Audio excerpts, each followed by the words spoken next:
Mi nombre es Alfonso Gil Montalvo.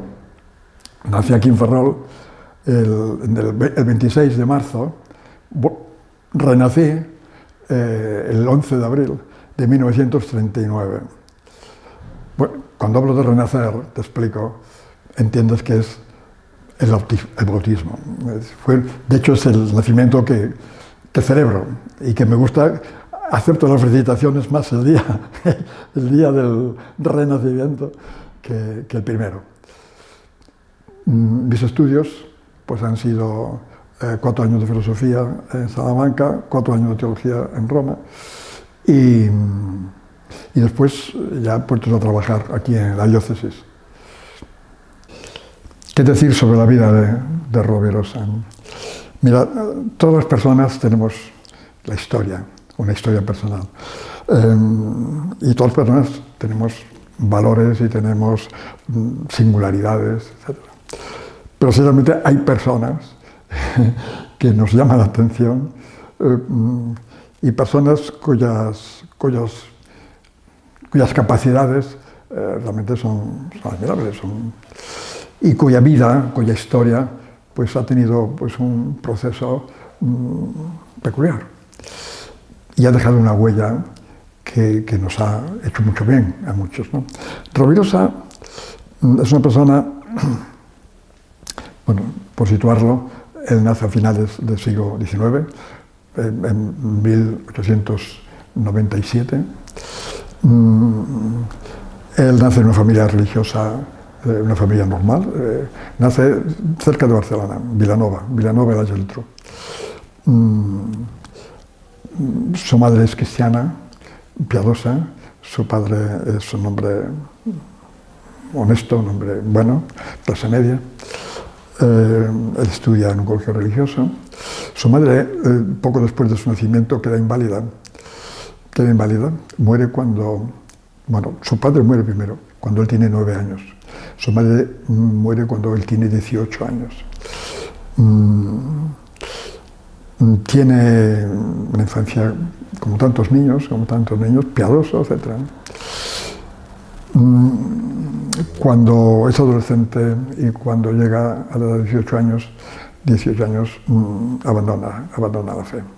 Abandona la fe, es un hombre muy intelectual, un hombre profundo, capacidad de pensamiento, y al mismo tiempo es un técnico.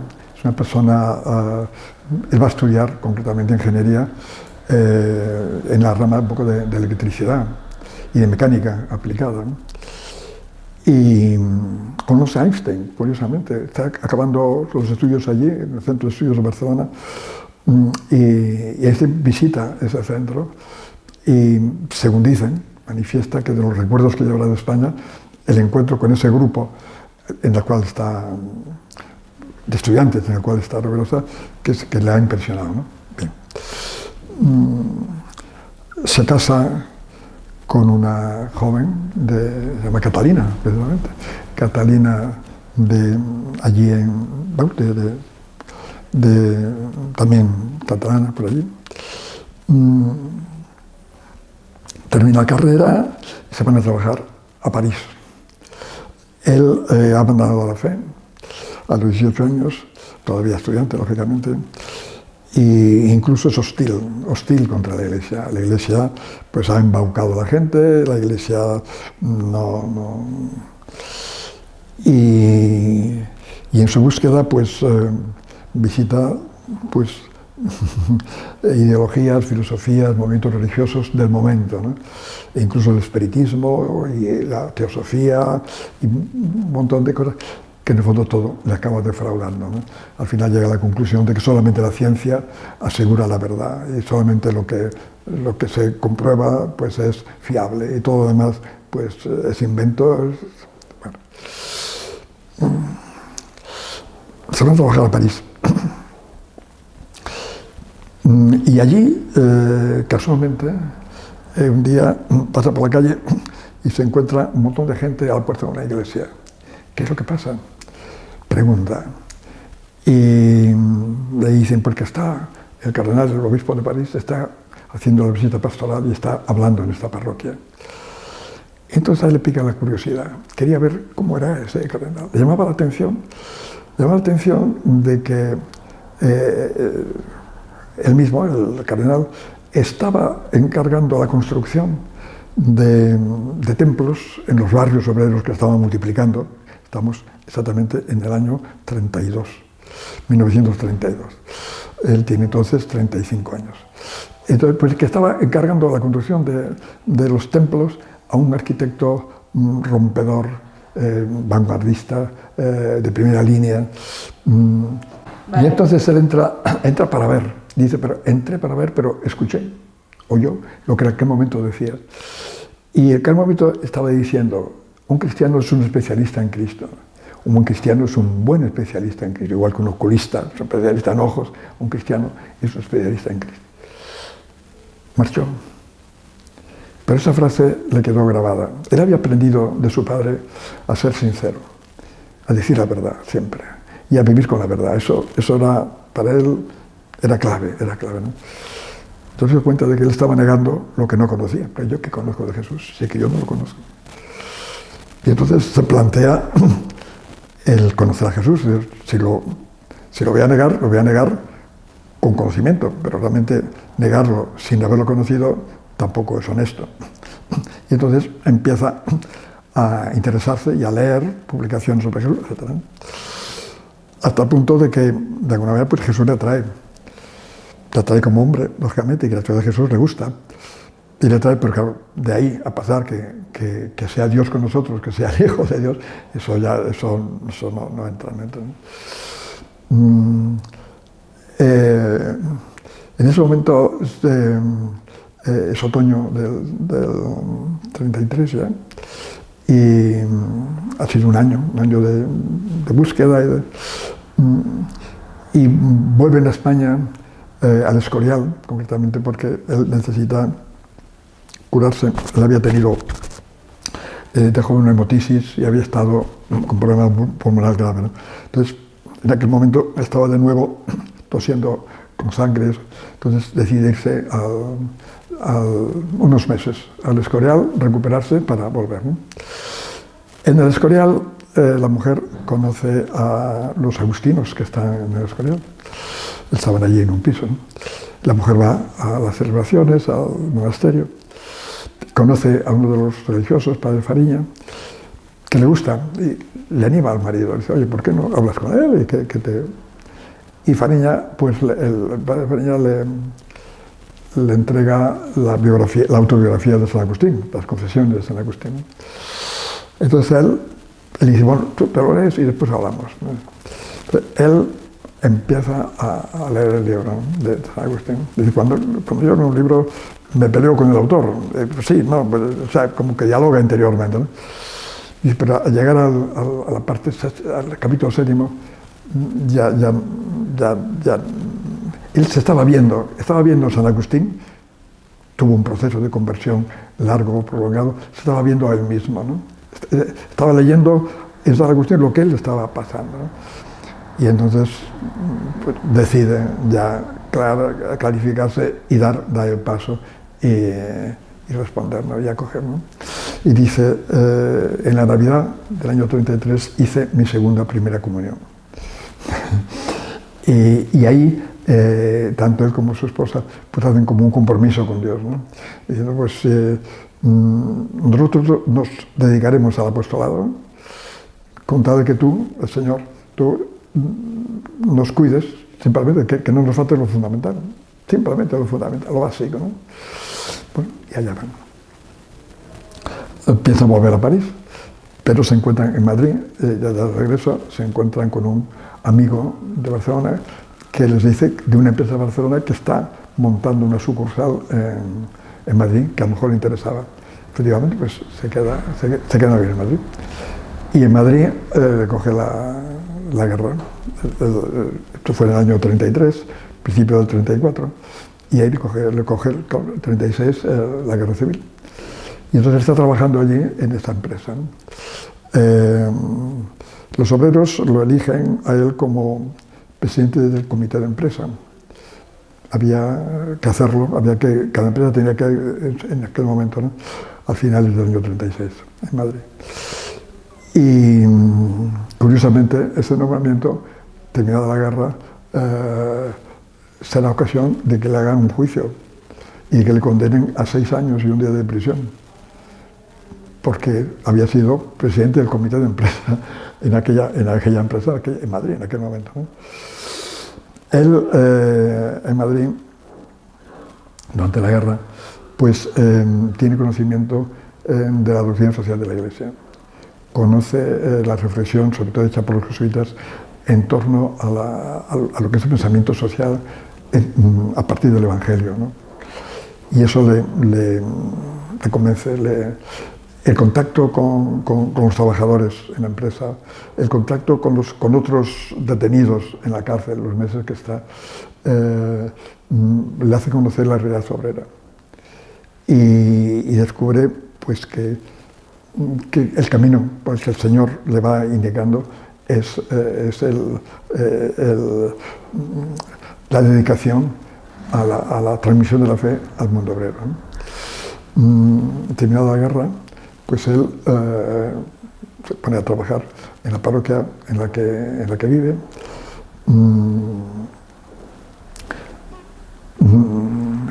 Va a Vallecas también, allí colabora también en otra parroquia y forma grupos de trabajadores. De tal manera que en el año 46, cuando los obispos españoles deciden la formación de una especialización de acción católica adulta para dedicarse al mundo obrero, conscientes de que el mundo del trabajo pues, está muy alejado y es hostil a la Iglesia, pues piensan en él. Entonces, pues le encargan de algún modo que organice, de algún modo que ayude a organizar un poco este movimiento. Y entonces él ya claramente ve que el Señor de algún modo ha oído su ofrecimiento al apostolado y ya deja de trabajar. Estaba trabajando en el laboratorio Llorente allá en Madrid y ya se dedica plenamente a la formación y a la puesta en marcha de la UAC. Esto en cuanto un poco a situarlo, ¿no? La conversión de Rovirosa para él fue como para San Pablo, ¿no? San Pablo, que había sido perseguidor de los cristianos, cuando encuentra a Cristo se convierte en el apóstol más entregado y más entusiasmado y más operativo a la hora y más arriesgado a la hora de anunciar el Evangelio pues a los pueblos paganos, ¿no? Entonces Rovirosa, habiendo descubierto quién es Cristo y cuál es su proyecto, se identifica de tal modo que lo ve con claridad y que lo intenta pues transmitir, ¿no? Llega a decir en una de las conferencias a los militantes, llega a decir, mira, si el mundo comunista hubiera conocido a Cristo antes que a Marx, se hubieran hecho cristianos y no marxitas, porque la solución está por este otro lado. Exactamente, hasta ese punto, ¿no? Bien, pues Rovirosa, esa centralidad de Cristo le subyuga, lo veremos después, quizá en algunos textos, ¿no? Lo ve con claridad, y entonces ve con claridad la fuerza que tiene para cambiar. Si alguien no es cristiano porque no conoce a Cristo, si hay una persona honesta, buena, sensible a los valores y conoce a Jesús, ve en Jesús el cumplimiento de sus anhelos y la plenitud de aquello que desea. Si no se le dice porque no se le conoce, se trata de darlo a conocer, ¿no? Y efectivamente, con su testimonio personal y con la metodología que él va transmitiendo, mucha gente da el paso, ¿no? Cuando en el año 72, aquí en Ferrol, hay esta problemática obrera con muertos en la calle, etc. viene el presidente de la UAC. El presidente de la UAC en aquel momento, presidente nacional, es Paco Mera. Paco Mera es una de las conversiones más interesantes a partir del testimonio de Rovirosa. Él había sido comunista, pero de grado, comunista de cierto nivel, en la guerra en España, ¿no? Y en ese momento era presidente de la UAC en Madrid, o sea, de la UAC española, ¿no? Estuvo aquí y estuvimos aquí con él, ¿no? Es decir, que las conversiones fue una realidad, y hay muchos testimonios, ¿no? Y su vida entera fue pues una vida de entrega, una vida, yo diría, de santidad, de tal manera que cuando él muere, muere con fama de santidad. Te diría algunos datos, ¿no? Algunos datos. Por ejemplo, bueno, gente que quería llevarse reliquias, que quería llevarse algo que hubiera sido de él. Bueno. Pero aparte de eso, alguien, no sabemos quién, solicita que sea enterrado, o sea, que habiendo sido enterrado ya en el cementerio de Madrid, que sea trasladado a una parroquia, tiene que solicitarlo a Roma. Pues tenemos la Constitución de Roma autorizando que sea enterrado en tal parroquia. Que eso no se cumple, no se realiza. Pero alguien, no sabemos quién, lo había solicitado y había sido aprobado eso, ¿no? Cuando a los 10 años el Ayuntamiento de Madrid organiza el levantamiento de cenizas de los restos de una parcela donde estaba enterrado para trasladarlos a otro sitio, avisan a la UAC. La UAC lo comunica a los militantes y algunos militantes, entre ellos va un matrimonio de Ferrol, los padres de Guillermo, van al acto de desentierro y traslado con la esperanza de que a lo mejor estuviera incorrupto como señal de que efectivamente no estaba incorrupto, pero expresión de fama de santidad con que el hombre ha vivido, ¿no? Y de hecho siempre ha habido una demanda a la UAC de que se iniciara el proceso. La UAC siempre lo estuvo como diciendo, dejando, hasta que llegó un momento en que la UAC se planteó tenemos que decidir o sí o no, porque los testigos que todavía lo conocen viven, pero son muy mayores y hay que, si no nos quedamos testigos.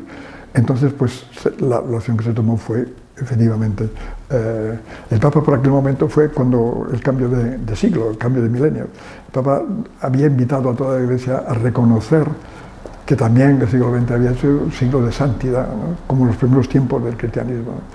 Y a lo largo de la historia. Y entonces que cada diócesis presentara los casos de santidad que conocía, que podían.